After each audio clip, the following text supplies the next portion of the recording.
Les rendez-vous du CES, c'est enfin une autre mission qu'on essaye de maintenir et qui nous semble importante, puisque tous les 2 mois, le premier mardi de chaque mois, on essaye de répondre à une mission d'information et de sensibilisation auprès du grand public sur des questions particulières. Alors, le prochain rendez-vous, c'est donc dans 2 mois, le 1er décembre. Mais ce rendez-vous, en fait, ce 14e rendez-vous d'aujourd'hui fait suite à 13 précédents rendez-vous que vous pourrez tous retrouver sur la vidéo YouTube, sur la chaîne YouTube CAE44.com. C'est ça, et qui vous aborde plutôt les questions d'habitat individuel, que ce soit en termes de rénovation, d'extension, surélévation, et aussi en termes de paysage avec comment bien faire son jardin. On a essayé d'adapter notre mission d'information et de sensibilisation pour développer un nouveau cycle qu'on va vous présenter ce soir. C'est le cycle Habiter autrement. Parce que comme on le sait tous, aujourd'hui, on est dans une crise sanitaire qui se conjugue à une crise écologique, économique et sociale. Et il nous semblait important d'aborder avec vous les nouvelles formes d'habiter qui se développent ou qui apparaissent sur notre territoire, dans une optique de re-questionner nos modes d'habiter, dans une optique aussi de mieux interagir avec notre environnement et de peut-être moins consommer d'espace. Donc on a développé un programme qui s'étirera jusqu'à la fin d'année 2021. Aujourd'hui, on est sur Habiter ensemble. On abordera aussi la question qui revient beaucoup aujourd'hui, qui est la question du changement de destination et de la transformation de bâtiments. La question aussi de cohabitation, soit cohabitation avec le travail ou cohabitation aussi avec une envie d'héberger chez soi. Et puis, toutes les questions aussi de qu'est-ce que c'est la maison secondaire aujourd'hui sur notre territoire, notamment sur le littoral, ou alors cette tendance à l'habitat léger et plus largement à l'architecture sans fondation. Donc on essaiera à chaque fois de développer des rendez-vous avec 20 minutes d'introduction et puis après un partage d'expérience à chaque fois avec 3 architectes qui nous parleront de leur projet. L'idée aussi dans ces rendez-vous, c'est de parler avec vous non pas seulement du contexte métropolitain, mais essayer de traverser les problématiques de notre territoire et de trouver à chaque fois un architecte qui nous parlera plutôt d'un projet au sein de l'enveloppe métropolitaine, un projet qui sera parfois en zone périurbaine ou extramétropolitaine, ou sinon en zone rurale pour la 3e référence. Ça y est, j'y arrive. Nous arrivons au lancement du premier rendez-vous de ce cycle, qui est « Habitons ensemble, l'architecture de l'habitat participatif ». Donc je vais prendre 15 minutes pour essayer de cadrer le contexte et se dire qu'on pourrait en parler largement. On peut aussi parler beaucoup de gouvernance ou de gestion de projet. Là, on essaie d'aborder la question par l'architecture, par l'urbanisme, par le rapport au contexte, mais il est quand même important de cadrer le sujet. Alors, beaucoup d'entre vous connaissent cette carte. Quand on va sur le site habitatparticipatif-france.fr, on a un recensement de projets non exhaustifs. On en a 1005 qui sont identifiés et 45 en Loire-Atlantique. Quand on regarde, c'est le département qui a le plus de référencement. Alors, il faut voir si les références sont égales sur tous les territoires. Mais c'est intéressant de voir que les références, elles parlent de projets qui ont des avancements différents. Soit on est en études, en travaux, ils sont finis.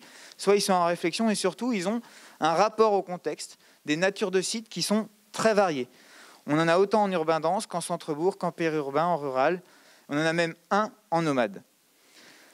Dans le 44, on en a 45 d'identifiés et vous avez sur cette plateforme à chaque fois une petite fiche projet qui permet de connaître l'état d'avancement du projet. Et puis aussi toutes les données statistiques et aussi les données sur le collectif d'habitants qui portent le projet. Ce qui est intéressant de voir, c'est que si on rapporte le nombre de projets référencés au nombre d'habitants, on est sur un projet pour 32 000 habitants dans le département. Ça veut dire que c'est un projet pour une commune de Rezé, c'est 2 projets pour une commune de Saint-Nazaire, c'est peu. Si on rapporte ça à l'échelle de la France, c'est 1 pour 67 000 d'après ce référencement.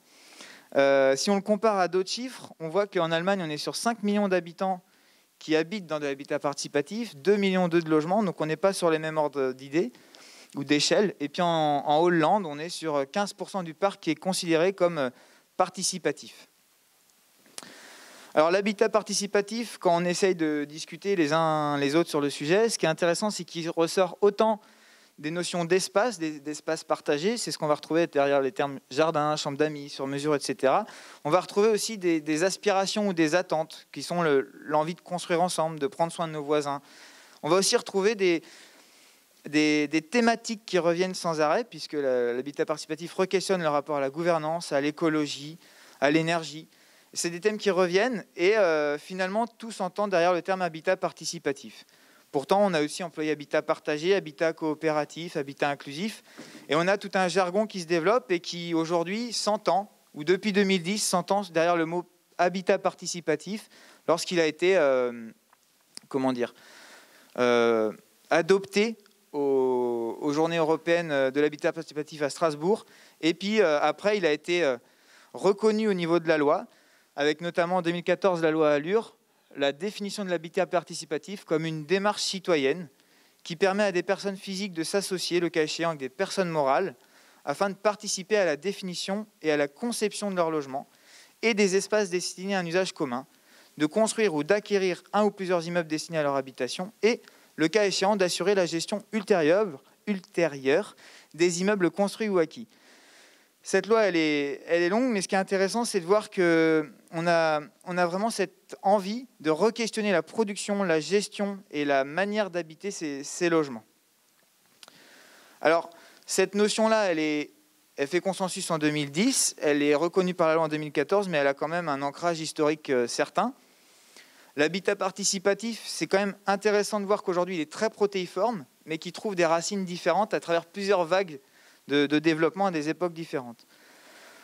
Alors parfois quand on parle, et là je vais me référer à Marianne Baquet qui montre 3 grandes vagues et qui commence à parler de la première vague de l'habitat participatif derrière cette question des lieux hors la ville, qui étaient ces communautés religieuses où on avait un partage des ressources, des règles partagées communes et construites ensemble, et puis on avait une articulation entre des espaces intimes et puis des espaces communs.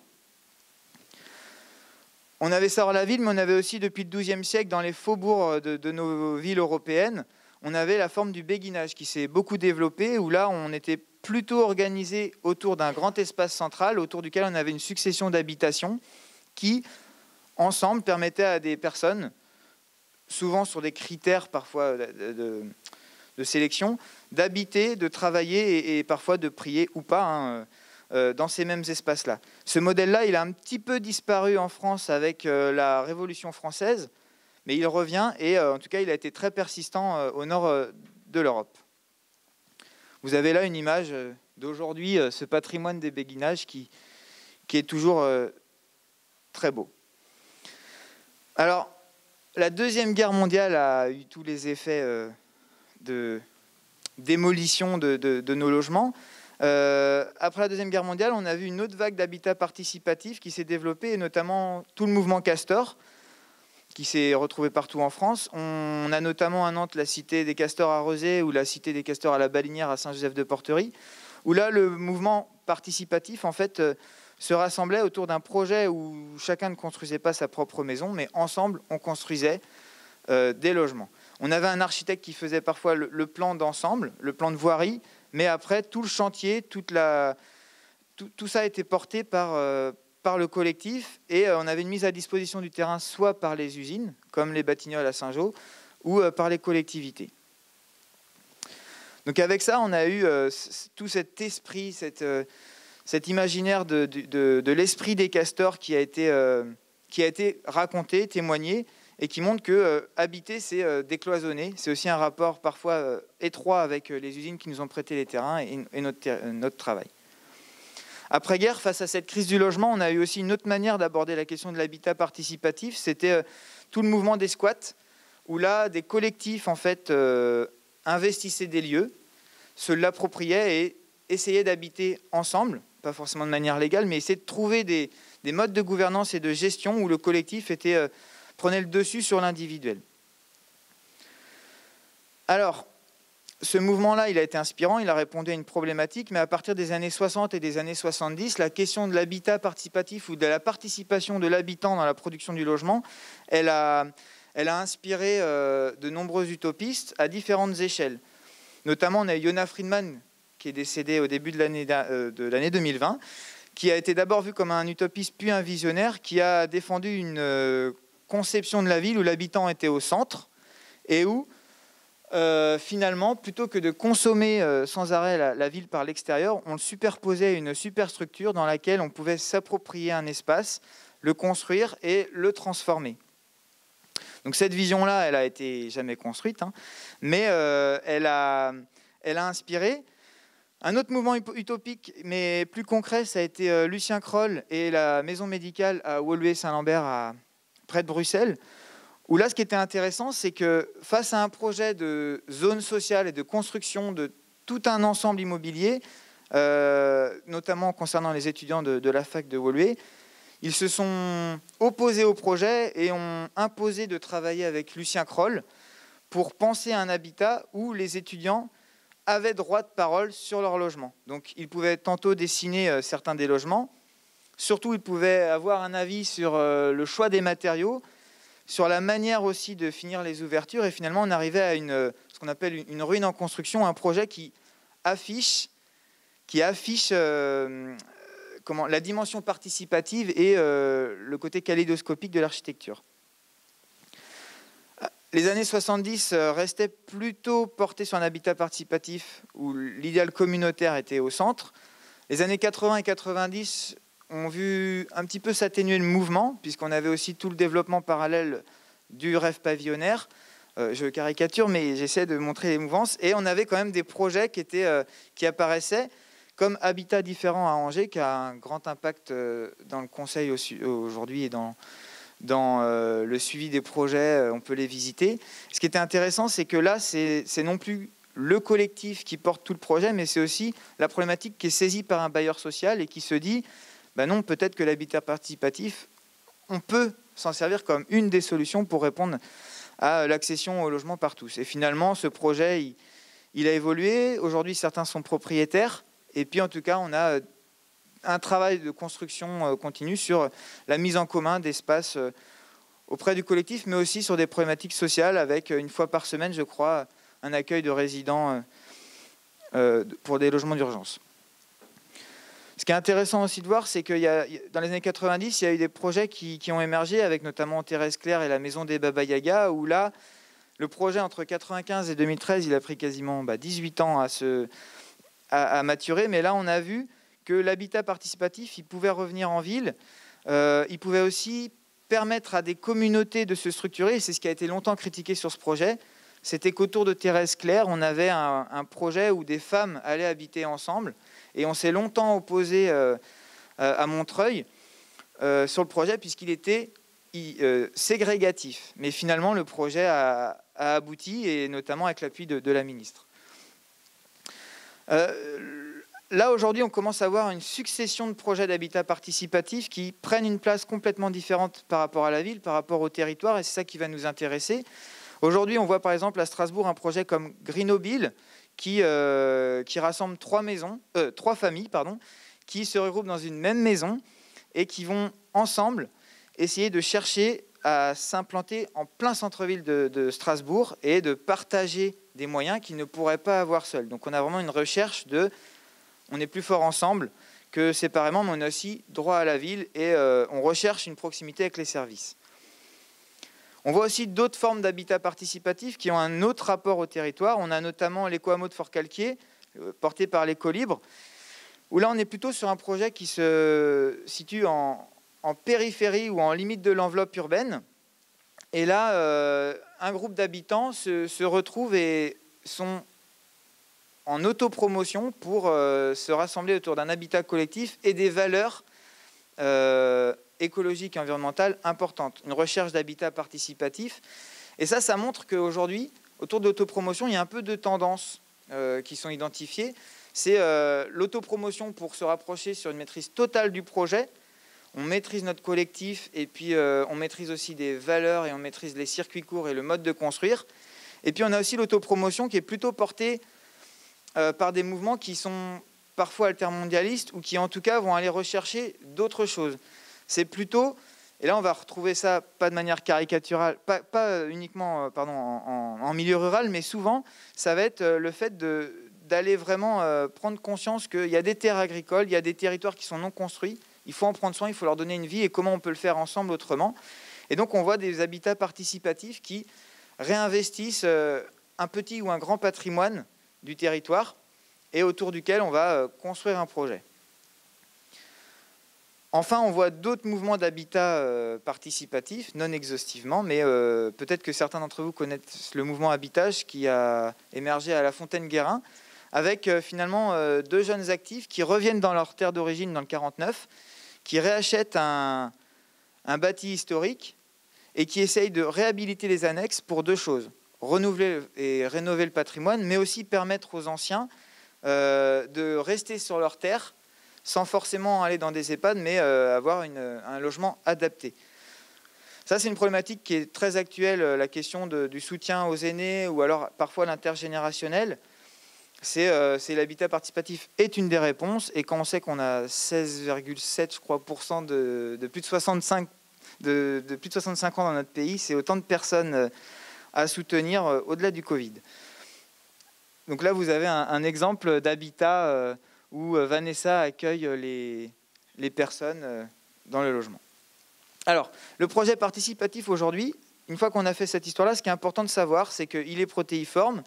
Il s'assoit sur des valeurs socles communes, que sont l'entraide et le lien social, l'ouverture sur le quartier et la réduction des coûts de gestion. Et de manière très synthétique, ça aborde systématiquement à des degrés divers la question du développement durable, de la mixité, de la non-spéculation du foncier, et ça c'est vraiment une problématique importante aussi, le rapport à la terre, et puis la manière de re-questionner la gestion du projet. Au-delà de la production du logement, c'est comment on vit en communauté. Et après, derrière ces questions-là, on va retrouver des valeurs et des degrés de re-questionnement et de renouvellement de la fabrique du logement qui vont prendre des formes diverses, de l'éco-construction à l'économie d'énergie ou à la manière de vivre de manière éco-responsable, etc. Alors, ce qui est intéressant, c'est qu'aujourd'hui, on est de plus en plus structuré au niveau de l'habitat participatif comme, et ça c'est énoncé dans certains textes, comme une 3e voie du logement entre le parc social, entre le parc privé, et qui re-questionne les rapports entre la maîtrise d'œuvre, donc l'équipe d'architectes et des bureaux d'études, la maîtrise d'ouvrage, et puis la maîtrise d'usage. Et autour de ce triptyque-là, de plus en plus, on voit la notion, mais pas que dans ce milieu-là, mais la notion d'AMO ou d'assistance à maîtrise d'ouvrage qui va aider le collectif, pas seulement sur le point spatial, mais aussi sur le point juridique, sur la coordination et sur la manière de fonctionner. Ce dessin-là, il permet aussi de montrer que on re-questionne le rapport de l'architecte au projet, et c'est ça qu'on vous invitera à discuter. Comment on travaille avec le maîtrise d'usage, mais surtout comment on fait de l'espace avec cette organisation. Et surtout dans l'habitat participatif, c'est que qu'est-ce qu'on entend par participatif? Est-ce qu'il est recherché par le collectif ou justement ce groupement? Est-ce qu'on recherche à faire participer l'habitant dans le temps de conception, de chantier ou d'entretien? Est-ce qu'on cherche à faire participer aussi le site? Est-ce qu'on fabrique avec ce qui est déjà là sur la parcelle, et ça se fait de plus en plus? Est-ce que le site est vu comme une ressource ou est-ce que le site est là pour manifester qu'on est dans de l'habitat participatif? Et enfin, est-ce que la participation, elle dépasse la question de l'habitat et vraiment elle va chercher le rapport à la ville, le rapport citoyen, la mise en avant de l'intérêt général, et est-ce qu'on va chercher une aide aux personnes, une mise à disposition d'espace, etc., etc. Du coup, dans le travail de l'architecte, est-ce que aussi vous allez travailler l'habitat participatif au niveau de la programmation, de la conception, ou aussi, du coup, dans la mise en place du chantier, et qu'est-ce que ça change dans les pratiques, dans la finition aussi des espaces produits? Est-ce que aussi le langage architectural des projets, en fait, va affirmer ou non affirmer une dimension plurielle de l'architecture? Là, vous avez, par exemple, un projet qui se situe à l'opposé, au Chili, mais qui est intéressant parce que, en fait, l'architecte Aravena a gagné le prix Pritzker, donc l'équivalent du prix Nobel de l'architecture en 2016, avec un projet de demi-maison, où l'habitat social, en fait, permet de donner une structure de base au logement, avec finalement toute une partie réadaptable, constructible, dans le temps, et qui peut être aussi réversible, transformable, etc. En tout cas, on a une reconnaissance aussi de la participation de l'habitant dans le projet jusqu'au prix Pritzker. Donc ça donne aussi un paysage particulier, puisqu'on a des séquences urbaines qui ne sont pas tout le temps contrôlées en termes de façade. Ou à l'inverse, et là je vous montre un projet qui est quelques mètres plus loin, qui est le projet Zélis G2, porté par l'agence Tact et Tectone, où là on est dans une logique de construction de la ville par macro-lot, dans laquelle il y a plusieurs programmes, dont un programme d'habitat participatif qui ne se lie pas depuis l'extérieur, mais où finalement les espaces communs, partagés, en tout cas sont mis en scène autour plutôt des espaces de circulation, d'escalier vertical ou de coursive horizontale. C'est jusqu'où en fait l'architecture elle a aussi cette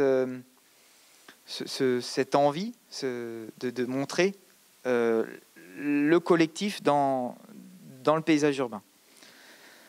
Et puis enfin, on a la question du rapport aussi au contexte urbain. Donc tout à l'heure, on parlait du site comme un matériau ressource. On parle aussi du site comme une manière de vivre ensemble, les espaces extérieurs. Comment on fait la limite entre l'intime et le collectif. Aussi, comment ces espaces-là sont dans le cadre des PLU, puisqu'on sait qu'aujourd'hui, on a un nombre de stationnements, par exemple, le nombre de logements. Dans une logique de mutualisation, est-ce qu'on les respecte? Comment on les détourne?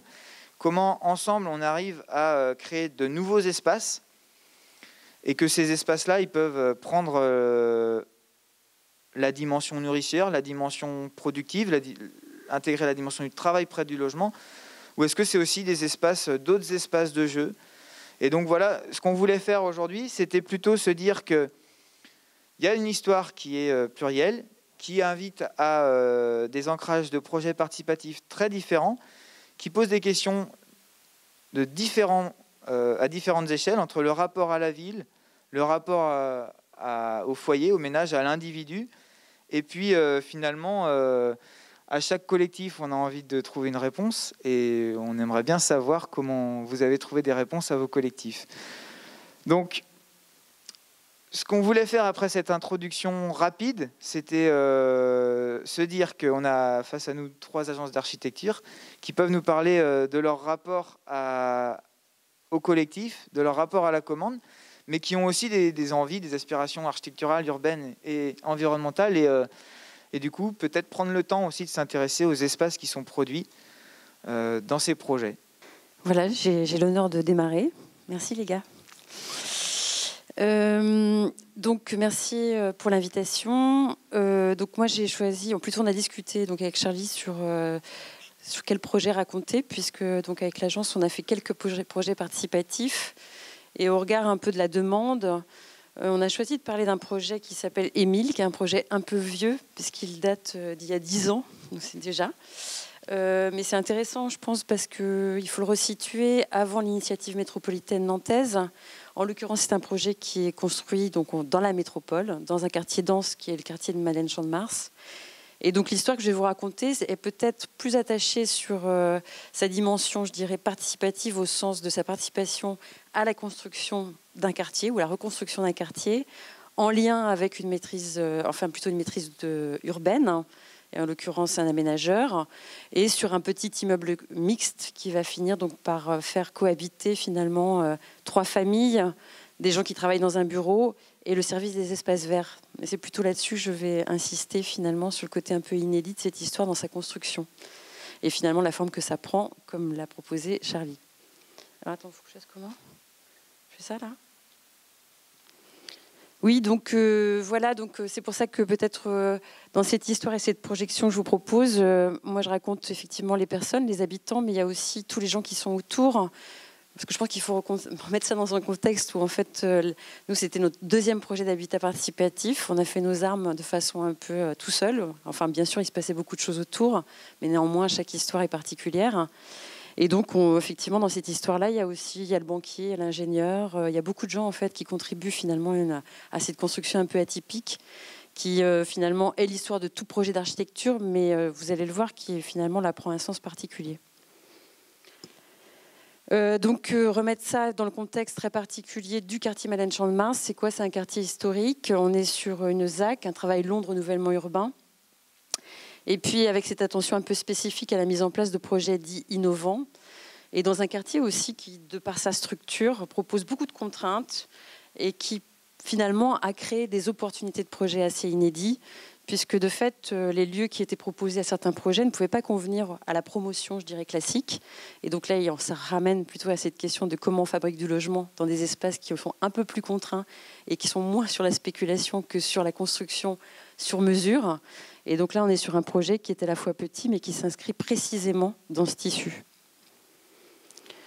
Donc une parcelle, une dent creuse qui reste depuis un petit moment, qui est issue d'une histoire juste à côté, d'un ensemble qui s'est délocalisé, Ouest Papier Peint, les papiers peints du quartier Madeleine-Champ-de-Mars qui déménage. Et puis une parcelle qui reste en vrac avec l'idée qu'on va faire quelque chose pendant très longtemps, puis les voitures s'installent et puis les voitures restent. Et puis l'urbaniste commence à se dire quand même que on est en situation au cœur du quartier Madeleine-Champ-de-Mars, que ce serait opportun d'imaginer qu'il puisse se construire quelque chose d'assez aimable. Et parallèlement, on aménage le centre-ville et on vire le service des espaces verts, excusez-moi l'expression, qui bouge, qui était localisé en fait le long de la voie ferrée. Tout ça pour dire que chaque histoire relève d'une autre histoire. Donc ces gens-là recherchent en fait un nouveau site pour s'installer. Le service des espaces verts, c'est un petit programme de 200 mètres carrés, des vestiaires, de quoi mettre quelques tondeuses, un peu de matériel. Et par un jeu en fait d'échange, on leur propose finalement cette parcelle. Mais l'urbaniste dit qu'en fait cette parcelle, il va peut-être falloir en faire autre chose qu'un simple atelier et qu'il va falloir réfléchir à peut-être densifier et proposer un projet qui se complète. Parallèlement, nous on a fait une première expérience dans ce quartier toujours qui s'appelle les Riseries. Donc ça c'est un premier projet autopromotion, un site contraint, des bâtiments existants. Les riseries, pourquoi? C'est parce qu'en fait, on stockait, on conditionnait le riz, un lieu magnifique, abandonné depuis 30 ans, qui avait fait l'objet en fait, de différents projets, mais qui, de par sa contrainte et sa structure, finalement, n'avait jamais abouti. Et donc, ce projet a été saisi par à peu près 7 personnes qui souhaitaient habiter là et quelqu'un qui souhaitait faire des bureaux. Et donc, on a réhabilité 1000 mètres carrés de cette ancienne riserie pour créer les conditions d'un ensemble à vivre partagé, avec tout un projet de réhabilitation assez précis, puisque les structures étaient magnifiques. On était sur des bâtiments abandonnés, certes, mais qui, par leur ancien usage, étaient très jolis, très qualitatifs, très costauds. Et donc, on a réhabilité cet ensemble pour construire un petit ensemble de 1000 mètres carrés, donc 7-8 logements et des locaux professionnels. Tout ça pour vous dire que cette histoire-là, en fait, ça avait fait un précédent et que dans le quartier, par rapport au projet sur lequel je reviens qui est là, on est à la croisée des projets, comme je vous l'ai dit, c'est-à-dire le service des espaces verts qui va s'installer, un projet d'autopromotion qui s'est fait à côté, le souhait de l'urbaniste de voir se monter un projet un peu qualitatif par rapport à cette rue principale de quartier, et à la croisée finalement de toutes ces opportunités, ou plutôt, je ne sais pas comment on peut dire, de cette belle opportunité, ce profil, donc ce programme sur lequel en fait on finalise une petite programmation qui propose d'une part donc les locaux du service espace vert que vous apercevez en vert, 3 logements qui sont sur les 3 logements en duplex sur la partie haute et sur le premier étage finalement un ensemble qui va être proposé en bureau. Voilà, donc un petit programme mixte qui se fait à la croisée finalement de toutes ces situations de projet et qui nous permet en fait de proposer un ensemble à vivre. Je vais pas, peut-être que là il ne s'agit pas de parler de montage, enfin non, pas forcément. Ce qu'il faut juste comprendre, c'est que sur un projet comme celui-ci et moi, je trouve qu'on est là sur un partenariat public-privé très vertueux, puisqu'en fait, Nantes Métropole Aménagement, qui est l'aménageur, qui est propriétaire du terrain, va beaucoup aider en fait dans la construction de ce projet, puisqu'il va faire l'avance du terrain en termes de financement de projet. Et donc, en contrepartie, la SCI, c'est-à-dire les 3 personnes qui vont habiter et ceux qui vont travailler là, qui se constituent en maîtrise d'ouvrage, vont construire le service des espaces verts, les locaux du SEV, en contrepartie finalement de cette avance en nature, excusez-moi, dans un jeu de transparence en fait financière, parce qu'on arrivera in fine quand même à construire sur quelque chose de relativement, je dirais, économique. Alors de fait, ce qu'il faut imaginer, que ça c'est beau, hein, c'est une espèce de formule magique, mais derrière ça nécessite beaucoup de gens en appui, un avocat qui a travaillé très longtemps, le géomètre, le notaire, puisque tout ça, ça réclamait finalement un cadre à construire qui était assez complexe. Et je pense qu'aujourd'hui, l'habitat participatif, tu t'en as parlé Charlie, maintenant on connaît des formules, on sait des maîtrises d'ouvrage, on sait des AMO, on connaît des modèles. Là, on est sur de l'autopromotion, on fait nos armes, entre guillemets. On est épaulé grandement finalement par l'aménageur, mais néanmoins, il a fallu beaucoup inventer sur la manière de construire et d'assurer finalement le projet in fine, puisque vous savez que les banquiers n'aiment pas beaucoup prêter de l'argent à plusieurs personnes sans être sûr qu'il n'y en ait pas un qui casse sa pipe et qui mette le projet en l'air, quoi, globalement. Donc ça réclame en fait beaucoup d'assurance, entre guillemets, sur les investissements des uns et des autres. Voilà, donc du projet à la réalisation, un temps long d'études. Oui, pour vous dire simplement que ça démarre en 99, c'est l'acquisition du foncier. La FESA, c'est en 2009 et en fait, on va livrer le projet en 2013. Donc, un temps long qui, je pense, est beaucoup lié finalement à ces petites complexités de montage aussi qui s'est faite. Et puis, on va parler un peu d'architecture, hein, puisque, en fait, je crois que tu évoquais le sujet. Donc là, on est peu dans une conception partagée, je vous l'avoue, parce qu'en fait, il y avait déjà beaucoup de choses à gérer, en fait, c'était assez contraint. On était dans un lieu très contraint. On avait un programme qui était celui des espaces verts. On avait 3 logements à créer. Donc, on a été finalement très simple dans la proposition. On s'est mis d'accord, bien sûr, avec les habitants. Et je dirais que la proposition qui a été faite, c'était de trouver, donc, vous le savez, une forme d'équité, c'est-à-dire qu'on habite les mêmes espaces. Et donc, les 3 logements vont se construire sur 2 niveaux en duplex, avec la particularité qu'on leur propose des grands jardins d'hiver qui font 17 à 22 mètres carrés, qui sont des prolongements extérieurs qui ont été proposés pour chacun des logements. Et on est sur quelque chose finalement qui va proposer une façade très ouverte, donc de par un système constructif sur la rue, très fermé sur l'arrière, et puis cette superposition qui va se décliner finalement structurellement avec des planchers béton, des planchers mixtes et des planchers bois très légers en fonction des usages. Je ne sais pas au niveau du temps, j'en suis. Ça va? Je vais un peu vite, hein. Vous reposerez des questions. Donc le projet, c'est un choix constructif. Ça paraît pas grand-chose, c'est pareil, parce qu'aujourd'hui le bois, tout le monde veut construire en bois, on construit en bois.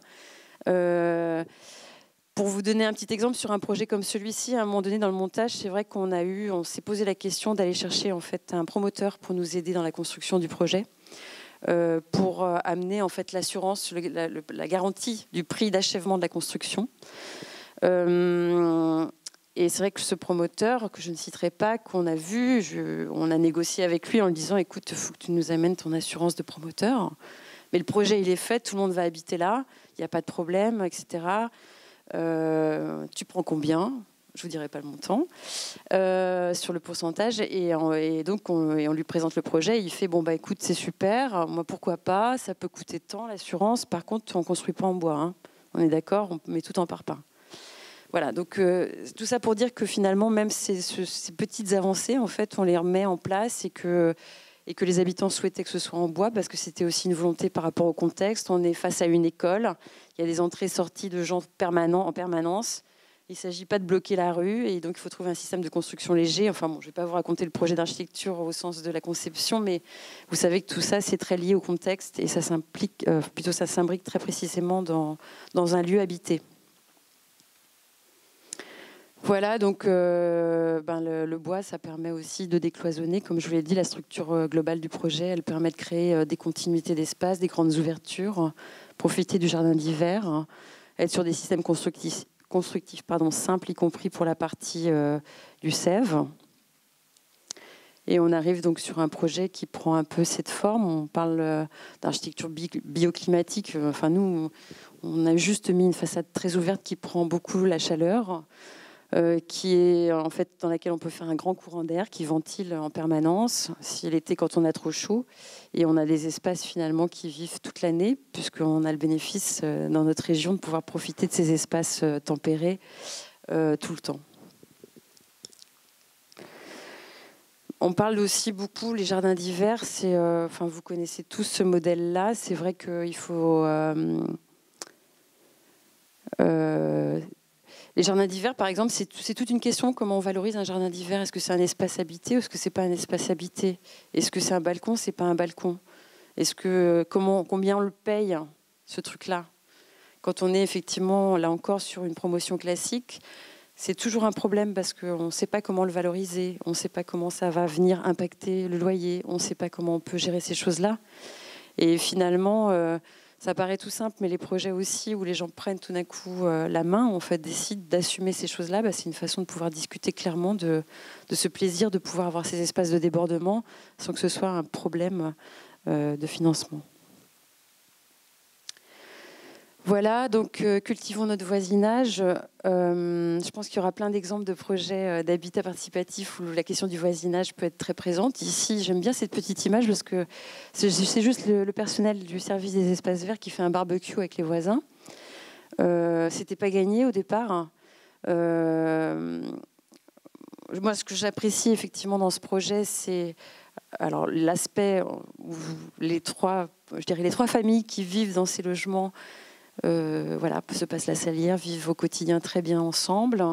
Ensuite, ils vivent très bien avec les gens qui travaillent là et ils vivent très bien aussi avec finalement le service des espaces verts qui au départ trouvait que c'était assez contraignant de vivre en centre-ville sous des gens, prendre le même escalier que les autres avec ses bottes sales pour aller se laver dans son vestiaire. Et tout ça, finalement, ça crée malgré tout un quotidien aujourd'hui qui est complètement, je dirais, simple, banal. Nous, on parle beaucoup de... Enfin, quand on parle de ces projets, donc on a fait un petit travail d'auto, je dirais, publication qu'on appelle Appart. Et en fait, dans les projets d'habitat participatif, nous, à un moment donné, on s'est dit, mais en fait, on réhabilite simplement le collectif au sens le premier du terme, c'est-à-dire qu'est-ce que c'est de vivre dans un immeuble en ville ensemble, qui est déjà une vaste question quand on voit les problématiques aujourd'hui que ça pose, ou en tout cas, ce qui semblerait être tout le temps des problématiques, c'est-à-dire qui entretient, pourquoi ça fait du bruit, pourquoi l'autre ne met pas ses poubelles, etc. Et pourquoi réhabiliter simplement le collectif, simplement dans le sens du vivre ensemble, ça semble parfois incroyable, mais finalement, sur peu de choses, on peut créer les conditions de se vivre ensemble. Et je pense que l'histoire de construire le projet, enfin plutôt de démarrer l'histoire ensemble, ça crée vraiment cette possibilité d'aller vers les autres. Et on n'habite plus les uns au-dessus des autres, mais en fait, on se dit bonjour, quoi, on se croise. Donc un projet comme celui-ci, c'est vrai qu'on n'a pas d'espace partagé, contrairement à beaucoup d'opérations ou d'autres opérations qu'on a faites, où on a fait la buanderie, on a fait le grenier commun, on a fait l'appartement partagé, on a fait le jardin partagé, on a fait les coursives, on a fait beaucoup de choses en fait sur des espaces partagés. Celui-ci, finalement, il n'a pas, donc il est juste mixte. Tu parlais de mixité, donc effectivement, il y a des gens qui sont là dans la journée, il y a des gens qui sont là le soir, il y a des gens qui sont là tôt le matin, il y en a qui ne sont pas là le week-end. Voilà, donc ça tourne, ça vit. On y travaille, on y habite. C'est le premier élément. Et puis ensuite, effectivement, on décloisonne, on crée les conditions en fait, de surface complémentaires, ces espaces plus, qui ne sont pas toujours faciles à mettre en œuvre, mais pour lesquels ici, ça nous semblait tout à fait opportun, avec cette possibilité d'étendre ce logement. Alors, si vous passez devant cet immeuble aujourd'hui, c'est très rigolo parce que cette façade, elle est très ouverte. Et puis, il y a des gens qui vivent et qui foutent le bordel dans leur espace. Il y en a d'autres où c'est très propre. Il y en a qui ont des rideaux. Il y en a qui... Voilà, il y a toute une vie qui participe, à mon sens, au quartier. Donc voilà, c'était la dernière image pour montrer que ce qui nous paraît aussi intéressant, et je reviens un peu sur l'histoire de départ, c'est que je pense que ce projet, il fait sens dans ce qu'il a construit, dans la manière dont il s'est construit, et il me semble aujourd'hui de la manière dont il s'inscrit en fait dans le tissu, puisque de par sa transparence, son ouverture, je dirais qu'il n'y a pas de limite. En fait, cette vie, en tout cas les gens qui l'habitent, ils vivent très bien, le montrent et le démontrent. Et il n'y a pas de limite entre finalement ce qui serait l'espace public et ce qui serait l'espace privé. Et il n'y a pas de limite entre les usages non plus. Donc Hervé Potin, architecte, je vais passer la diapo suivante. Agence Guinet-Potin. À Nantes, je peux enlever mon masque, c'est vrai, j'ai oublié. Et donc, à la suite de Fabienne, je vais vous présenter l'Ecoamo coopératif à la montagne. Donc, il y a un projet de 12 logements participatifs. Donc, effectivement, Charlie a fait le choix discuté entre nous d'avoir des projets différents, sur des sites différents, avec des contextes différents, des programmes différents. Je pense que ça permet d'avoir un panel assez large. Ici, donc, on est sur un site. Alors, je ne vais pas présenter l'agence, c'est pas forcément le lieu. On est sur un site donc à la montagne Sud-Loire, donc dans un périurbain, voilà, à mi-chemin entre du pavillonnaire et du rural. Site très paysager, qui peut faire presque peur d'ailleurs lors des premières visites, parce qu'il ressemble presque à une friche. Là, c'est une visite d'ailleurs avec l'ensemble des habitants paysagistes avec lesquels on a travaillé. C'est un projet, alors la procédure est différente de celle de Fabienne. C'est une procédure menée par les habitants eux-mêmes, donc vraiment en autopromotion, qui avait consulté une dizaine d'agences d'archi, qu'on avait sélectionné 3 pour faire une audition. Et à l'issue de cette audition, fin 2016, début 2017, on a été retenu pour travailler avec eux. Donc le projet, c'est 14 adultes et 8 enfants, donc qui se sont groupés. En fait, c'est la fusion de 2 groupes à l'origine. Il y avait un groupe au Pèlerin et puis un autre groupe qui s'est réuni, qui se sont constitués. Donc, qui s'appelle le Pré Commun, qui est une association montée par ce groupe.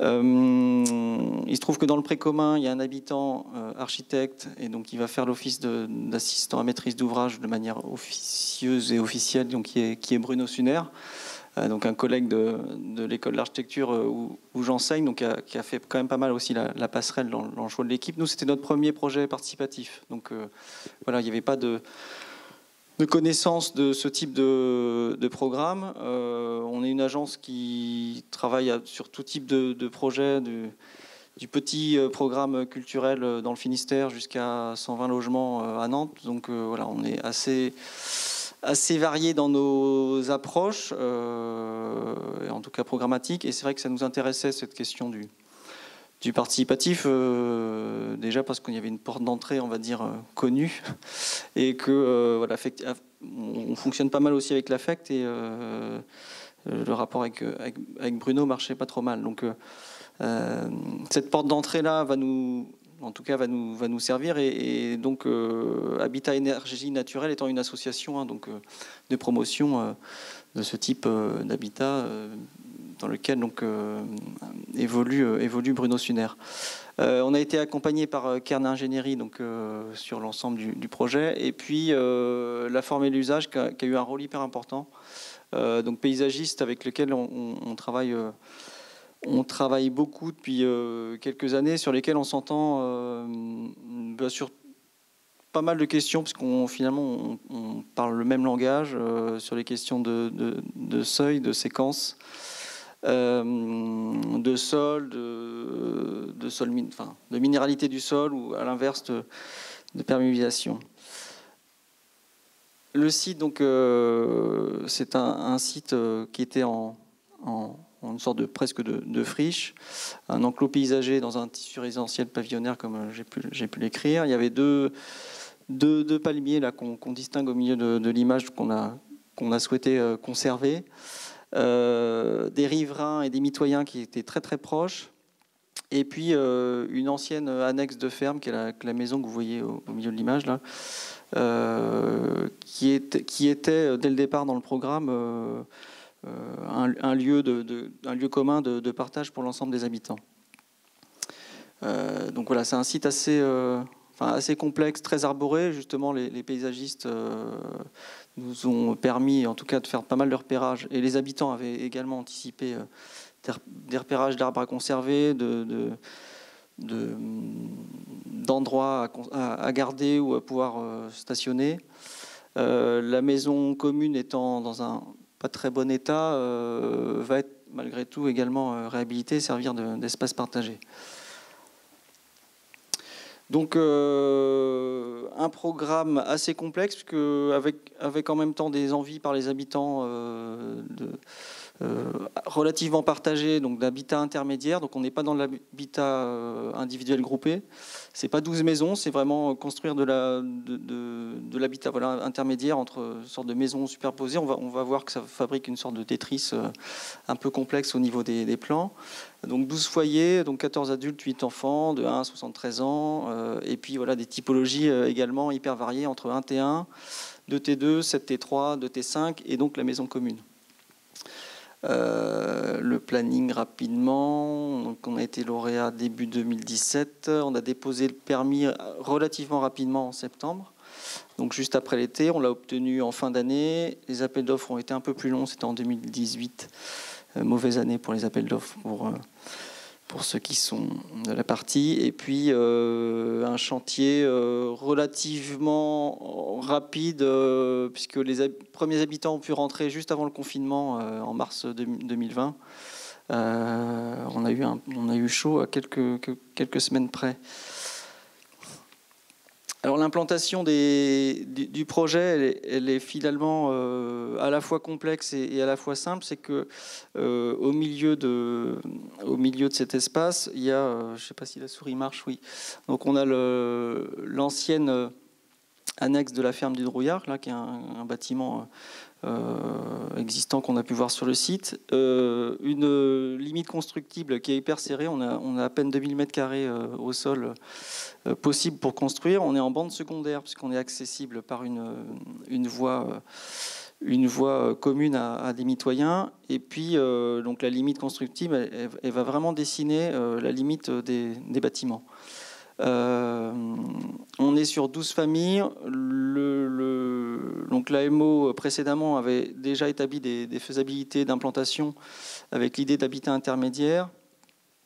On a au cours de l'atelier assez vite avec les habitants répartis des typologies et orienté en fait 3 maisonnées, donc une première de 2 logements, une deuxième de 5 et une troisième de 5 autour de cette ancienne ferme, de manière à créer une cour commune face à la ferme qui devient l'espace partagé, et de manière à ouvrir l'ensemble des logements plutôt à l'ouest ou au sud.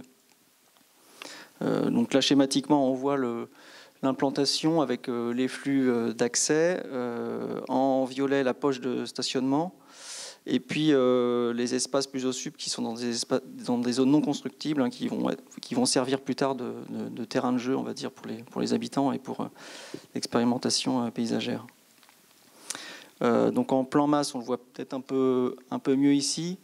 La difficulté, ça a été aussi de rentrer dans le PLU, puisqu'on doit 23 places de stationnement. Ce qui est quand même énorme, puisqu'on sait en plus que ce type d'habitant, même de Nantes, fait du vélo, utilise pas mal utilise vraiment le 2 roues, et que sur les 23 places, il y en a à peine aujourd'hui une dizaine qui sont vraiment occupées. Donc il y a eu le jeu enfin entre guillemets non négociable avec Nantes Métropole, puisqu'on a essayé de voir si on pouvait diminuer le nombre de places, mais ça n'a pas été possible. Et donc ensuite, ça a été plutôt des stratégies justement avec les paysagistes pour que ces places soit deviennent dissimulées, soit se fondent dans un sol non minéral. L'implantation s'est faite ensuite de manière plutôt de manière bioclimatique, hein. On est sur des logements traversant ou nord-sud ou est-ouest, de façon à ce qu'on ait des accès depuis la cour centrale, qui va vraiment être une espèce de terrain de jeu partagé en lien avec l'annexe existante, et que les logements puissent avoir un espace plus privatif ou à l'ouest ou au sud, hein, dans le grand terrain, qui lui n'est pas une zone constructible, mais en tout cas qui est entièrement paysager. Ce qui fabrique de fait des formes assez complexes et assez ciselées. On est également sur un gabarit hyper restreint, puisqu'on est en bande secondaire, donc on ne doit pas dépasser 6,20. Ce qui fait qu'en plus, comme on est en construction bois avec des planchers bois, 6,20 c'est vite atteint, donc d'où les gabarits en toiture terrasse. On a des pans coupés que vous voyez pour pour faire écho aussi aux mitoyens, et qui est une demande implicite du PLU de la montagne de rappeler les toitures en tuiles voisines. Donc ce qui fabrique finalement, on va dire par jeu de déduction entre le PLU, l'implantation bioclimatique, les souhaits des habitants, les imbrications de logements, finalement un projet, on va dire un peu en hameau autour de cette ferme existante. Qu'on voit ici en cours de chantier, où on voit bien que les trois volumes là, se répartissent autour de cette ferme. Et donc la construction bois était aussi une sorte d'évidence, était aussi dans le programme des habitants, mais était aussi une évidence pour nous par rapport à la complexité du site. Et puis, puisque évidemment, il faut rentrer dans le site par une petite venelle. Et puis ensuite, l'emploi de la filière sèche et de matériaux biosourcés a été un fil conducteur dans le projet, puisque c'était vraiment une demande aussi de la part du maître d'ouvrage. Alors, habiter. Comment on habite 12 logements, tous différents, avec 12 typologies différentes autour de cette cour centrale. Donc, c'est trois maisonnées qui se greffent donc autour de cette ferme. La poche de stationnement ici tout au nord.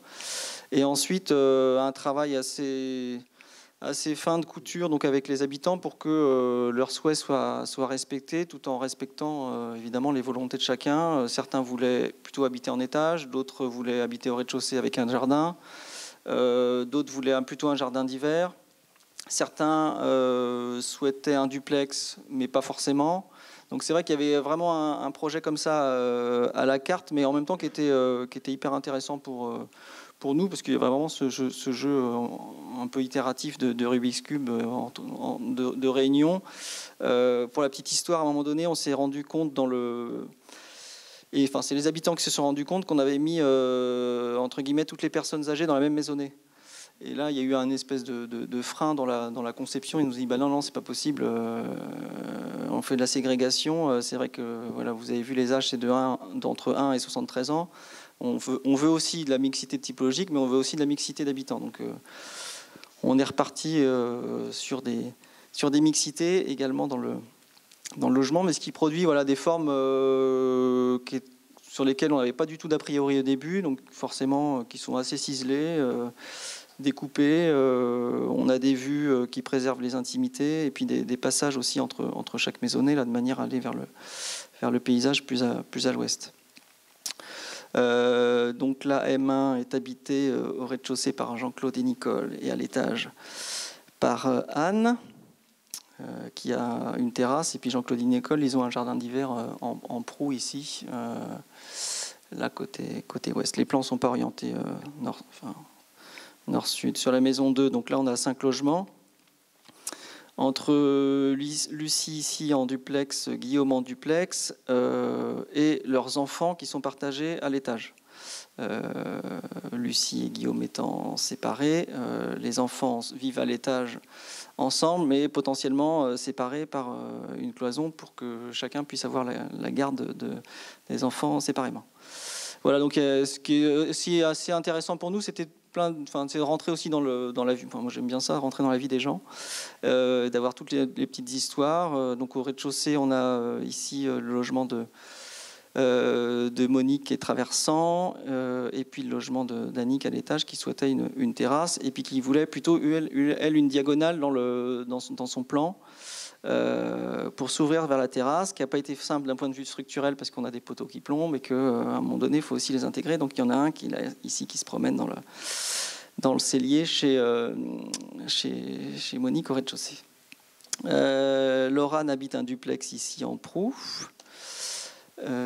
Et donc dans la maisonnée 3, on arrive donc chez Mijo ici qui a un duplex imbriqué avec le logement de Benoît à l'étage, qui est le plus petit logement, qui est un T1, ici accessible par un escalier depuis le rez-de-chaussée.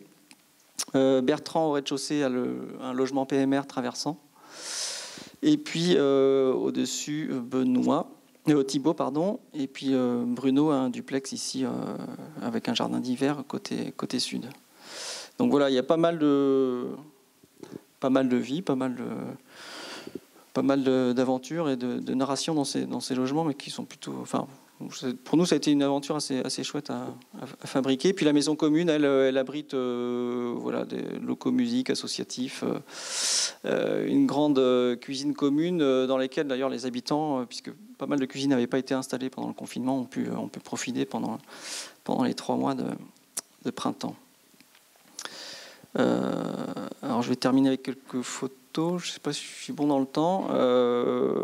Voilà, donc l'essentiel des logements, enfin même tous, ils sont traversants. On a refait des maquettes après coup, parce que il y avait des difficultés aussi parfois à communiquer. La maquette nous a permis de faire ce travail-là. Donc les logements sont tous traversants.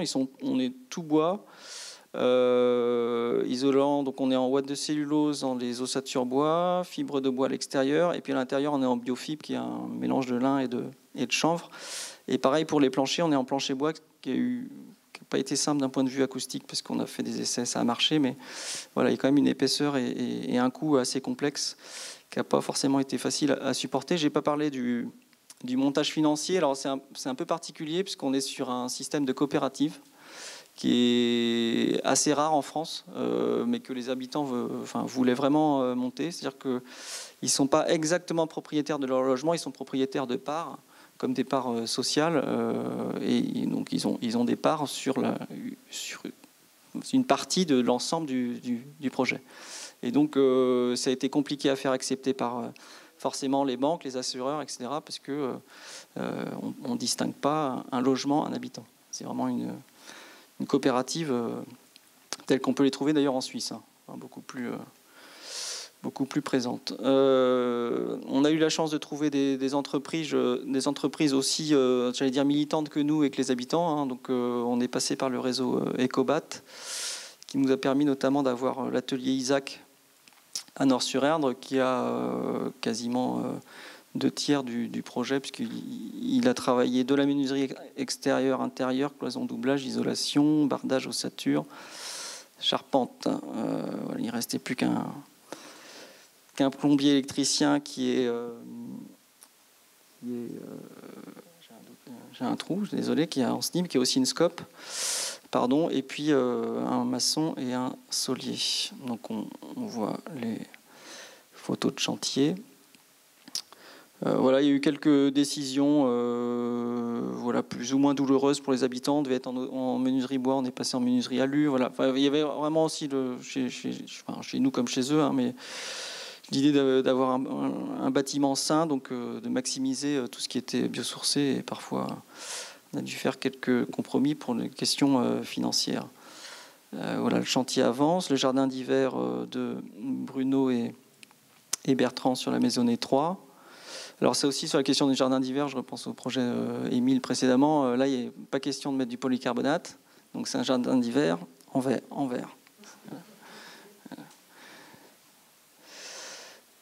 Voilà, les palmiers qui sont conservés, la terrasse au sud, la cour intérieure, donc beaucoup de vélos qui remplacent les voitures, évidemment. Les escaliers extérieurs en bois, et puis donc on voit le bardage bois Douglas, les tuiles plates, et puis l'enduit qui devait être un enduit en terre crue, qui pour des questions financières, de planning, etc., est passé en enduit à la chaux. Mais on a récupéré de l'enduit sur les intérieurs. Là aussi, par contre, c'est les habitants qui s'y sont mis. Alors ça, c'est une vue de la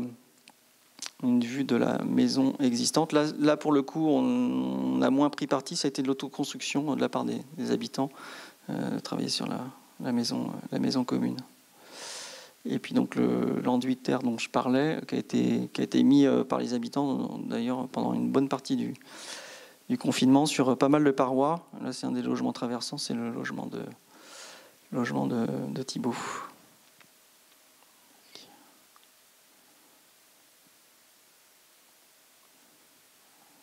Et je termine là-dessus.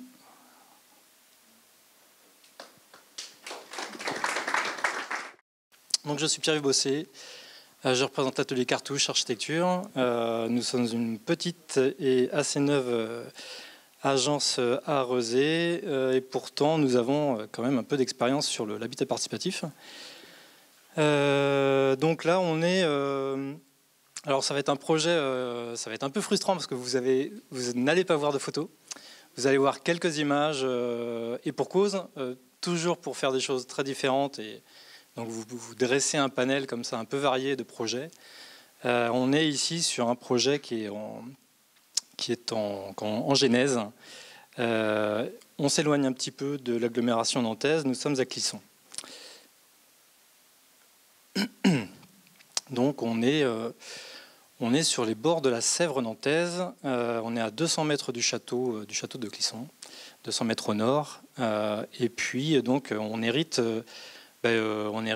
d'abord d'un appel d'offres, d'un cahier des charges, de la part de, là aussi, un groupe d'habitants qui se met en place, qui est bien conseillé par un assistant maîtrise d'ouvrage. Donc là, on est sur des choses qui deviennent assez classiques, sur de l'autopromotion, mais quand même quelque chose qui commence à être, on le sent à travers les années, des choses qui commencent à être très organisées, très cadrées, etc. Et donc avec un principe, un cahier des charges, un programme qui est relativement classique. Il y a des choses classiques et il y a des choses qui le sont moins. Ce qui est classique, c'est qu'on est sur une ambition environnementale, sur des espaces qui sont partagés, une grande attention entre la sphère publique, grand public, à travers une attention et une ouverture au quartier, à la ville. Évidemment, des espaces mutualisés, des locaux communs, donc là aussi l'habitat partagé, donc effectivement une autre forme d'habiter. Et puis aussi, là c'est toujours très classique, une attention hyper importante sur, en tout cas une demande d'être attentif sur la notion d'intimité. Et tout à l'heure quand Hervé parlait de l'acoustique, voilà, c'est des choses qui reviennent effectivement parce que l'habitat groupé c'est vivre ensemble mais chacun chez soi. Donc c'est des attentions du quotidien pour l'équipe maîtrise d'œuvre. Et tout particulièrement à travers deux éléments clés que sont le vis-à-vis et l'acoustique. Voilà, c'est un voisinage particulier, mais ça reste un voisinage où on a envie aussi de se sentir bien chez soi. Et puis il y a des choses qui sont un peu moins classiques. On pousse la notion d'accessibilité très loin à Clisson. Et puis il y a des ouvertures sur l'extérieur qui sont plus variées. C'est-à-dire qu'on a un souhait fort que la salle commune soit ouverte sur le quartier, sans pour autant devenir un équipement recevant du public. Mais on a envie que cette salle soit un peu à l'interface entre le groupe et la ville. Et on a, donc je vais vous expliquer tout à l'heure, on prend possession d'un lieu qui est pas anodin, puisque c'est aujourd'hui le lieu de villégiature de la communauté Sainte-Marie, qui accueille déjà aujourd'hui en son sein une petite chapelle. Et donc non seulement on prend possession du lieu, mais on prend possession aussi des sœurs. Et il nous est chargé de trouver une petite place pour la chapelle. Voilà, donc voilà en gros ce qui distingue ce projet. On est sur 11 logements pour 13 foyers, donc ça veut dire qu'on a aussi deux colocations. Et oui, ça aussi c'est quelque chose qui est un petit peu particulier.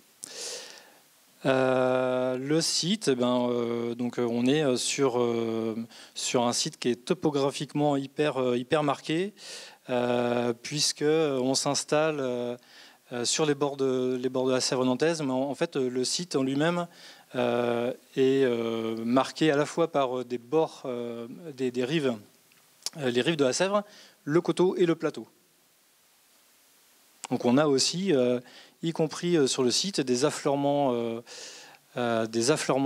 rocheux.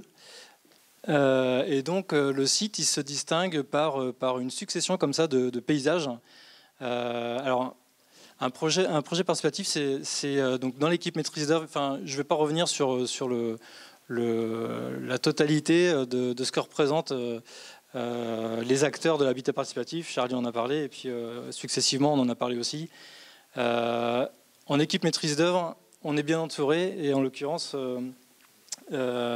sur ce projet-là, nous on a souhaité s'entourer d'une équipe très pluridisciplinaire, avec un architecte du patrimoine, en l'occurrence Pierre Bazin, avec un paysagiste, parce que le site et les photos vous le montrent un petit peu, là. Le site le nécessitait. Donc là, on est avec Benjamin Pénaud de la Plumelle Sécateur.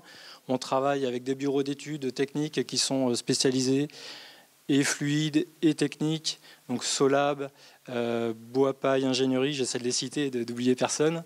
Et puis aussi, on a souhaité travailler, et on aime travailler avec un bureau d'études environnementales qui s'appelle Home Sweet Home Environnement. Et donc, voilà, je ferme la parenthèse de l'équipe maîtrise d'œuvre. Pour revenir sur ce site, vous voyez qu'on est sur un site qui se distingue. Tout à l'heure, vous avez vu la courbe topographique. On est en bas, sur la photo du bas, là, on est en sous-bois, on est en bord de rivière.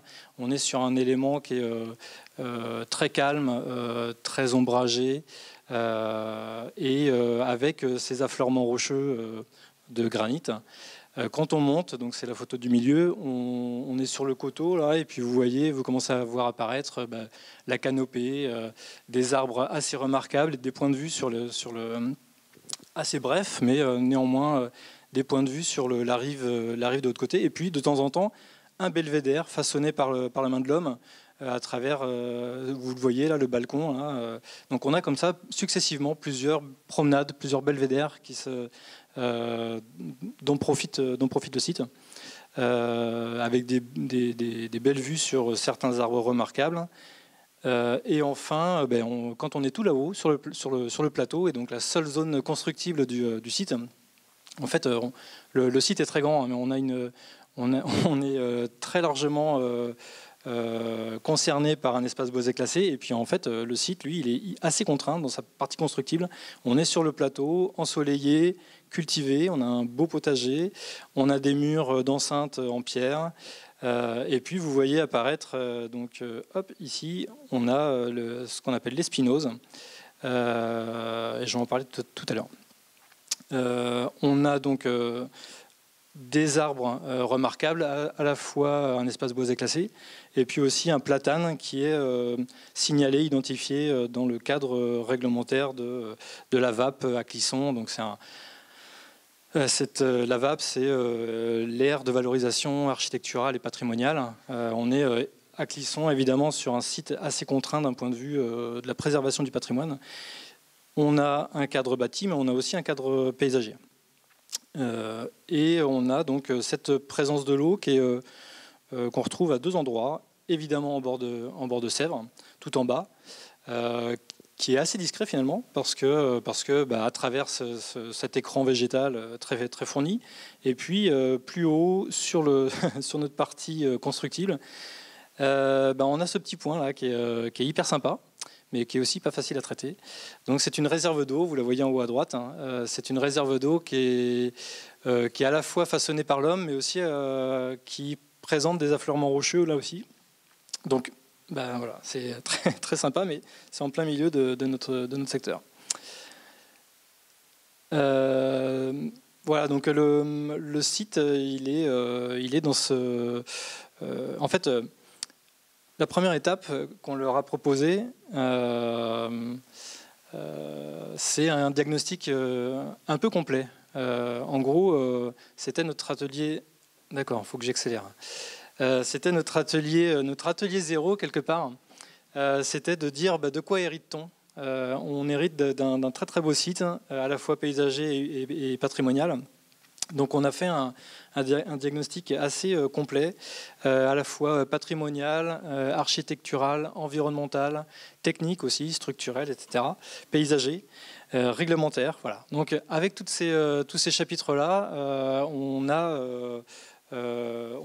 est retourné près du groupe qui avait déjà travaillé sur le programme, vous l'avez vu tout à l'heure, et sur une petite étude de faisabilité. Je vais un peu vite. En fait, l'idée, c'était de dire, bon, bah, voilà, vous avez un programme, vous avez fait une étude de faisabilité, notamment l'étude de faisabilité par rapport à un contexte réglementaire et des grandes intentions. Mais, sauf que nous, avec notre regard pluriel, on va vous inviter à partager et on va partager avec vous ce qu'on voit du site. Et peut-être que ça fera évoluer vos intentions. Donc, ce qu'on voit du site, c'est à gauche un diagnostic structurel. À droite, alors bien sûr, c'est très très sélectif hein, les images, mais à droite, on a aussi identifié quel était finalement l'état technique de ce dont on héritait, et en l'occurrence d'identifier avec eux les désordres qui pouvaient apparaître dans la maison, notamment les désordres qui étaient liés à l'humidité, que ce soit par infiltration, par rétention d'eau dans les murs, par capillarité. Donc on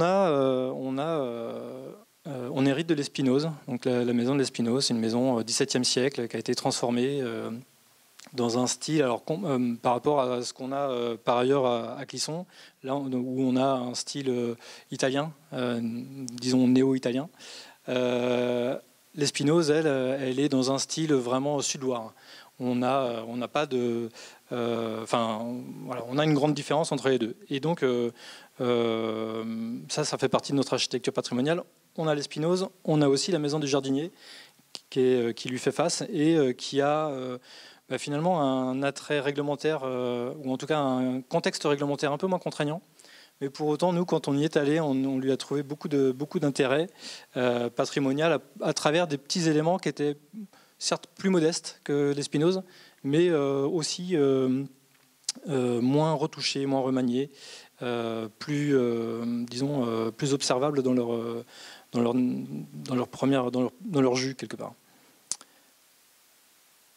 Et donc voilà, quand on hérite du programme, quand on hérite de l'étude de faisabilité ou des intentions du groupe, on les re-questionne avec eux. Et à la lecture de notre diagnostic, on les invite à travailler sur leur implantation à travers un plan masse. Donc on divise le groupe en trois fois, en trois sous-groupes, et avec cette petite contrainte forte pour chaque groupe de dire voilà, l'espace commun, c'est un des éléments clés de votre projet. On vous invite à travailler sur 3 endroits possibles de cette salle commune.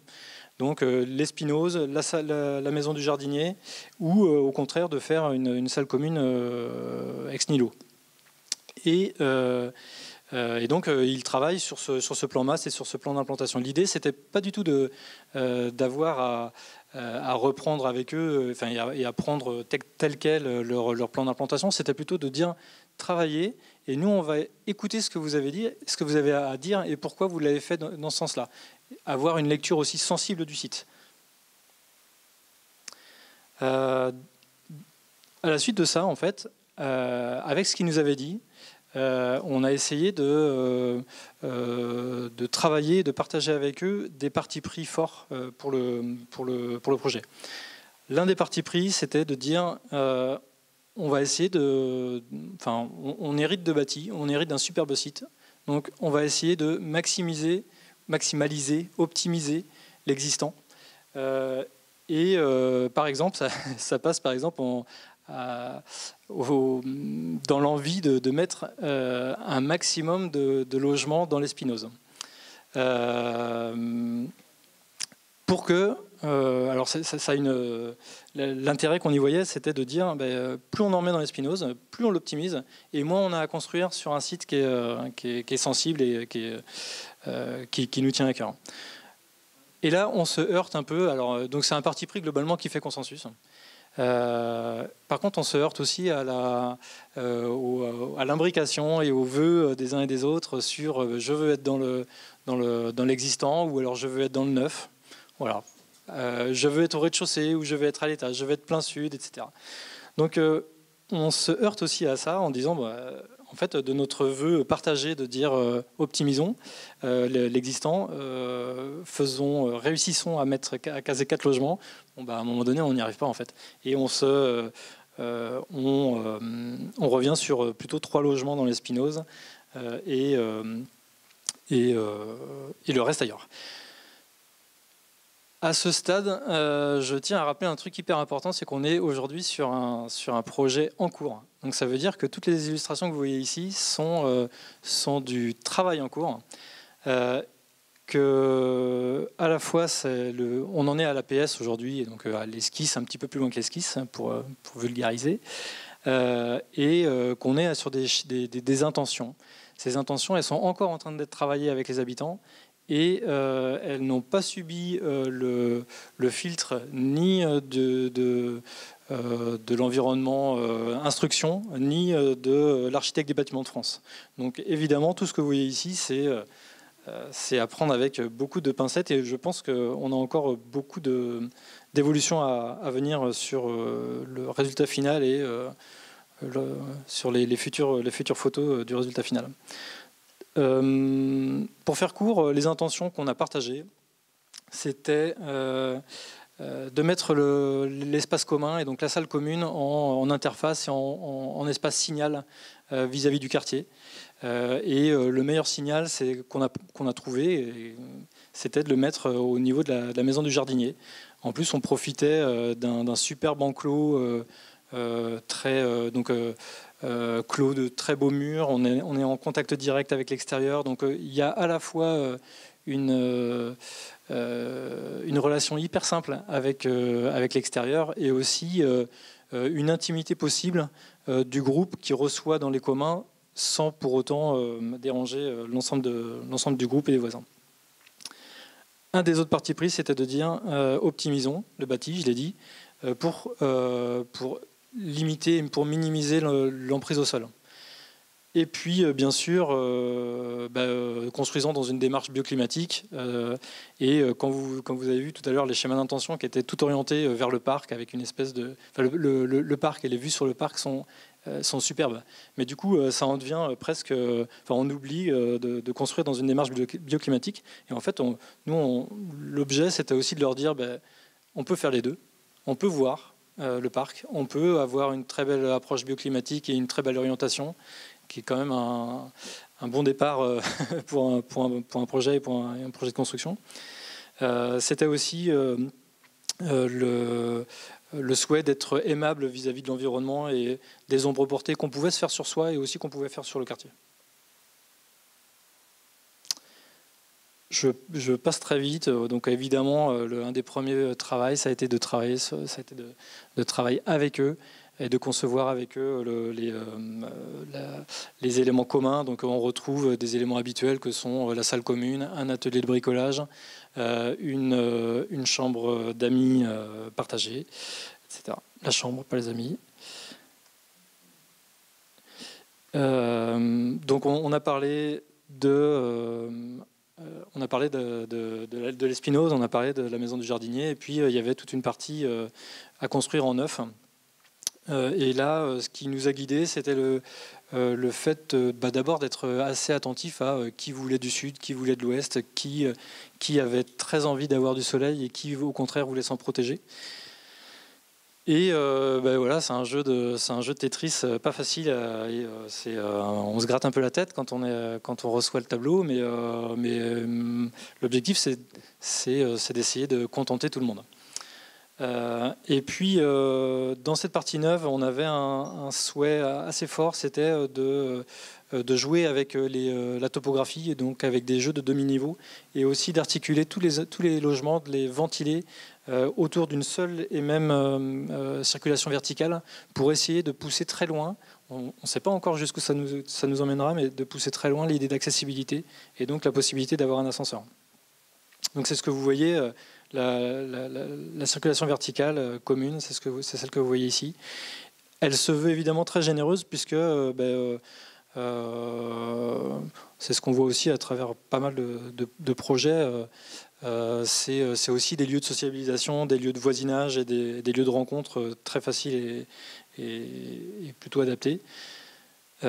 Évidemment, l'accessibilité, on le pousse aussi en étant très attentif au logement en rez-de-chaussée, malgré une topographie qui est vraiment pas simple. Donc, on recherche, et je pense que ça ne se voit pas forcément du premier abord, mais Hervé aussi l'a recherché dans son projet, on recherche aussi un certain pragmatisme structurel, ce qui n'est pas facile, vous l'avez vu dans les 3 projets, puisque à chaque fois on a des souhaits et des espoirs assez variés sur les duplex, sur des typologies qui ne sont pas forcément faciles à faire tomber. Donc voilà, je vais aller assez vite, hein, ça tombe bien, sur les images qui sont encore en cours de travail, sur l'évolution justement que peut prendre la volumétrie. Donc un travail de maquette blanche au départ, parce qu'on ne veut justement pas se focaliser sur des matériaux ou quoi que ce soit. Mais progressivement, on avance et avec ces fils conducteurs qui sont l'attention aux ombres portées, avec l'attention à minimiser l'empreinte au sol, le fait d'avoir des espaces extérieurs privatifs qui soient généreux et des souhaits sur ce projet d'avoir des volumétries qui soient finalement connues dans l'environnement, des systèmes constructifs et structurels qui soient relativement simples, surtout sur un projet, sur un site comme celui-là, en décaissé avec un très grand dénivelé. Donc voilà, on opte sur des rez-de-chaussée maçonnés, des structures bois et des matériaux qui seront, on l'espère, le plus simples possible. Je dois m'arrêter.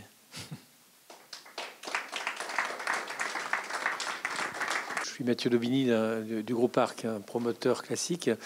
Ce qui m'intéresserait de savoir, c'est votre réaction par rapport à l'investissement que vous mettez dans ces projets en habitat participatif. Concrètement, est-ce qu'on passe un temps beaucoup plus important pour un archi dans le montage d'une opération comme ça? Est-ce que vous passez beaucoup plus de temps par rapport à une opération classique où vous adressez à un maître d'ouvrage professionnel? Il y a une façon facile de le chiffrer. Enfin, non, c'est jamais facile. On passe du temps, oui, parce que... je vais donner mon avis, hein, je parle pour moi. On passe du temps parce que sur ces projets, il y a toujours une partie pédagogique qui se fait jour. La plupart du temps, on parle donc quand bien même on n'est pas en autopromotion, s'il y a par exemple un maître d'ouvrage professionnel, quand bien même il y a un assistant maîtrise d'ouvrage, on discute quand même avec des usagers et c'est ce qui fait, je trouve, l'intérêt de l'exercice. Donc évidemment, même si c'est des personnes qui sont souvent éclairées, on parle quand même à des néophytes et donc on a un vrai travail, un vrai soin sur une partie pédagogique qui prend du temps. Et puis vous l'avez vu, par rapport à bien d'autres projets, on est aussi sur une attention à être, d'abord à recueillir les intentions, à recueillir les espoirs, les attentes, les contraintes familiales avec le couple séparé. Donc évidemment, il y a une personnalisation qui est plus forte, qui prend du temps. Voilà pour la première partie de la réponse. Je continue sur le temps à passer. Je sais pas, moi je vais témoigner juste parce que nous ça fait maintenant 10 ans qu'on fait de l'habitat participatif. C'est vrai qu'au tout départ on a pris la place de tout le monde parce qu'on était complètement motivés, donc on a fait le travail du géomètre avant le géomètre. Enfin vous voyez, donc il a fallu contribuer à ça. On était sur des échelles aussi d'habitat participatif qui n'étaient pas les mêmes parce que nous on a fait plutôt des opérations 3, 4, 5, 6 on va dire famille. Donc ça c'est une échelle qui marche assez bien. Nous, en ce moment, là, on fait un projet, donc c'est 35 logements. C'est une autre histoire. C'est beaucoup plus compliqué. De fait, c'est vrai qu'il y a une montée en puissance que tu disais. Puis, aujourd'hui, il y a une expertise, il y a des AMO, il y a des gens qui s'intéressent, il y a des promoteurs qui commencent à se spécialiser, il y a des bailleurs que ça intéresse. Donc, il y a toute une disposition, si vous voulez, où les tâches, on pourrait dire, commencent à se répartir. Et l'économie, qui serait l'économie de la maîtrise d'œuvre au sens un peu large du terme, ou de la maîtrise d'ouvrage et de la maîtrise d'œuvre, pour prendre en fait le paquet, commence à se caler. Donc c'est vrai qu'on peut aujourd'hui, nous, commencer à parler et chiffrer, par exemple, des ateliers. Parce que les journées d'atelier, c'est dingue, quoi. Enfin, je veux dire, c'est une semaine, enfin, c'est une journée avec beaucoup de gens à discuter, mais c'est un boulot de dingue, en fait, en plus du boulot d'archi, quoi. Puisque de fait, ce que tu évoquais, c'est que faire participer les gens autour d'un plan masse, il faut inventer des outils, faire des maquettes, créer des supports, faire des règles du jeu. Enfin, vous voyez, donc, et même l'AMO, si elle est là, en fait, c'est bien nous qui fabriquons tous ces objets-là. Donc nous, on commence à défendre, on n'y arrive pas toujours, mais on commence à défendre, si vous voulez, et en fait avoir des méthodologies où on explique comment, par rapport à l'avancement du projet, on pense que les ateliers peuvent se caler pour pas que ce soit la foire d'empoigne, entre guillemets, et que ce soit un peu calibré en termes de méthode d'avancement de travail. Mais c'est toujours plus de temps. Voilà. Mais c'est mieux que nous, quand on recevait les gens tous les soirs, les familles entières avec les enfants à l'agence. Vous voyez ce que je veux dire? Et encore, ça existe encore. Donc on est dans un espace de coworking. Maintenant, nos amis nous ont dit stop, arrêtez, on n'en peut plus. Donc on est obligé de trouver des façons de faire un peu différentes. Mais c'est vrai qu'au départ, c'est un temps de fou, quoi. Donc nous, on a au départ valorisé un peu d'AMO parce qu'on faisait un peu de boulot d'AMO. Maintenant, les AMO existent, elles se font payer. Mais nous, on fait beaucoup de boulot aussi pour les AMO, vous voyez. Donc il faut qu'on se fasse payer maintenant d'un travail qui est un peu supplémentaire, mais il y a un point de vigilance là-dessus, effectivement. Eh bien, non, je ne peux qu'abonder dans le sens de mes camarades. Effectivement, c'est plus de temps, donc voilà, en raccourci, c'est quand même plus d'honoraires, forcément. Voilà. J'ai fait qu'un seul projet participatif, mais les honoraires en pourcentage étaient plus élevés que des projets en promotion, parce que là, pour le coup, j'ai plus d'expérience en promotion privée classique. Et voilà, c'est 2 à 3 points d'écart. Voilà, clairement, si on veut chiffrer. Mais parce que voilà, c'est du temps, c'est des ateliers, comme dit Fabien. Donc, et c'est vrai que maintenant, on commence à pouvoir chiffrer les ateliers presque séparément, nombre d'ateliers égale temps. Et c'est peut-être plus facile aussi à quantifier. Je suis étudiant, je fais mon mémoire sur l'habitat participatif et les architectes, leur place dans ce rapport-là. Je voulais savoir quelles étaient les limites que vous accordez à la participation habitante. Quelles limites vous posez à ça, sur quel domaine vous accordez leur participation et sur lesquels vous la refusez.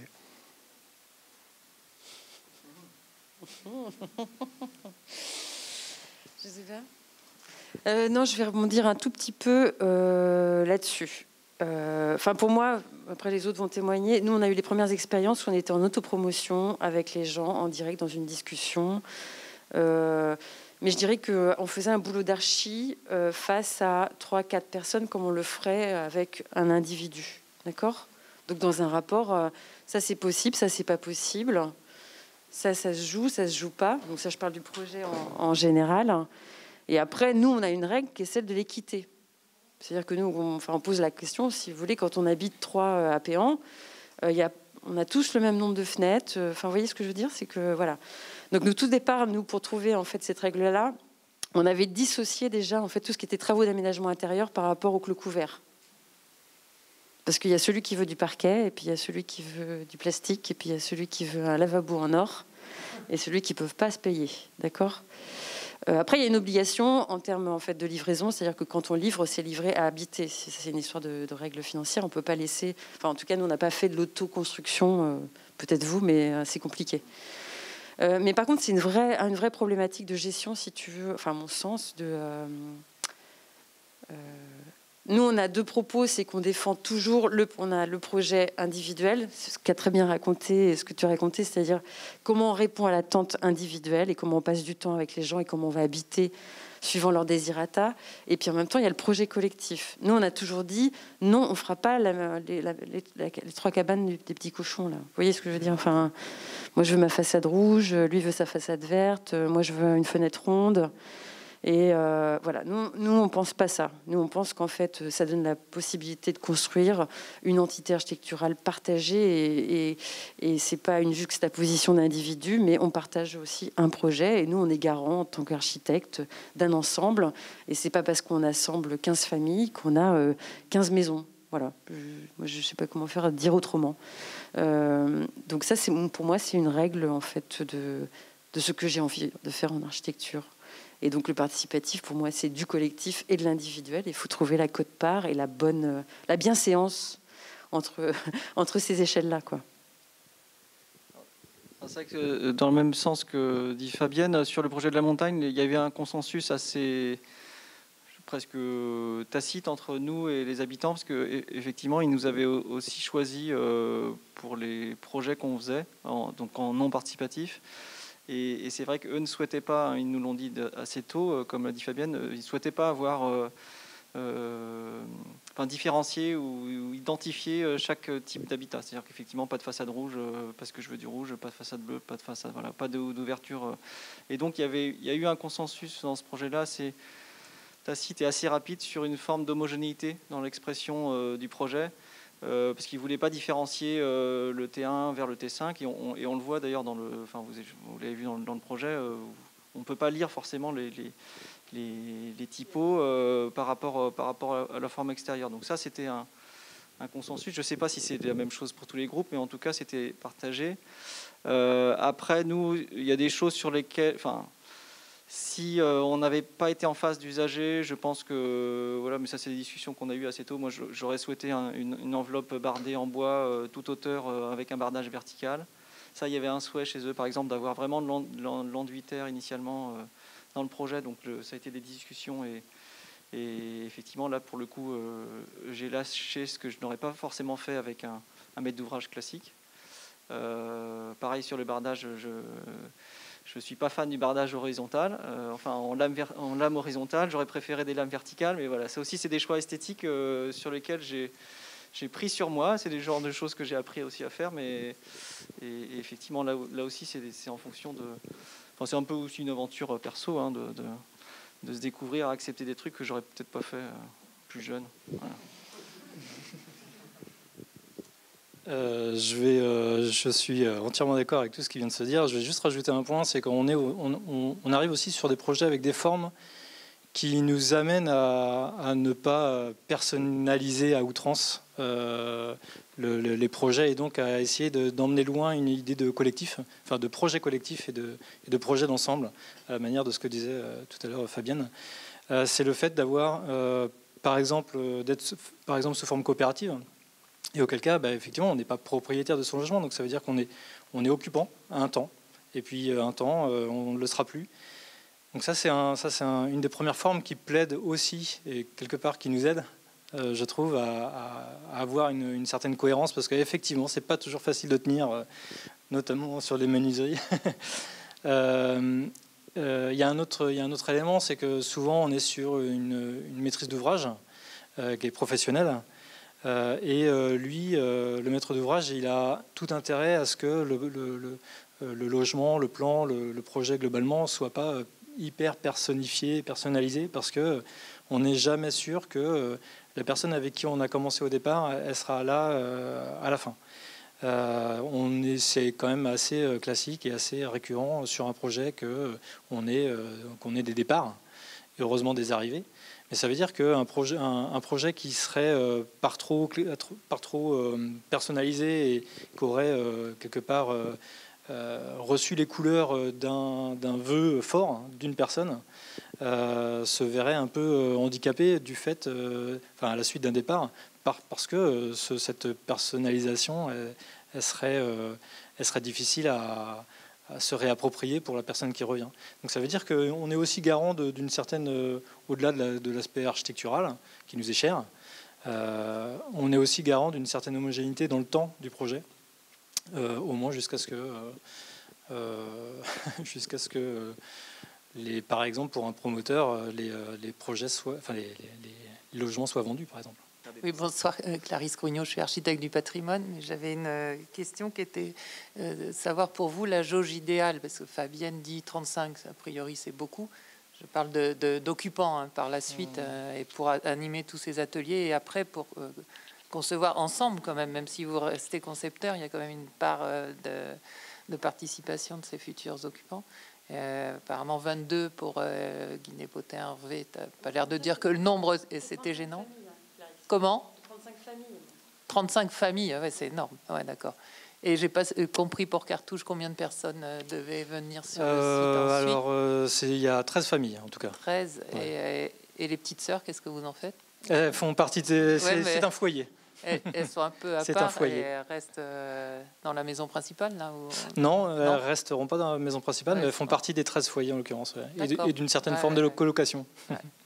Donc c'est ça, avec combien on arrive à travailler bien, quoi, sans que ça devienne trop prise de tête.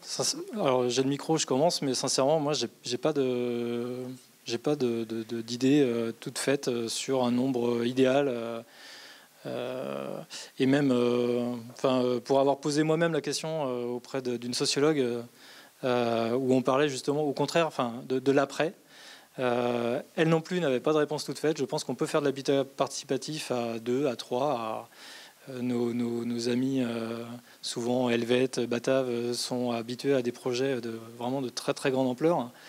Bon, pour l'instant, en termes de conception, moi, j'ai pas fait plus de, je sais plus, le maximum, ça devait être 23 arrosés, 23 logements. Voilà, c'est évidemment, en tout cas de la façon dont on le fait aujourd'hui, peut-être un peu artisanalement par rapport à nos voisins européens. Ça devient au fur et à mesure, oui, ça devient sans doute difficile. Je suis curieux de savoir comment Fabienne s'en sort. Parce que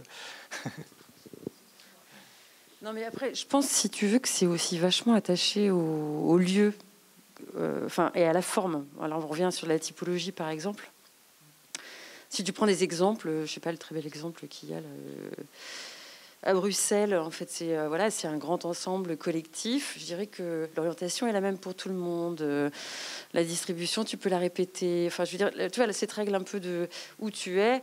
Bon, tu peux dire, je préfère être au rez-de-chaussée au premier étage, mais je dirais que tu vois, tu habites dans un collectif. Voilà.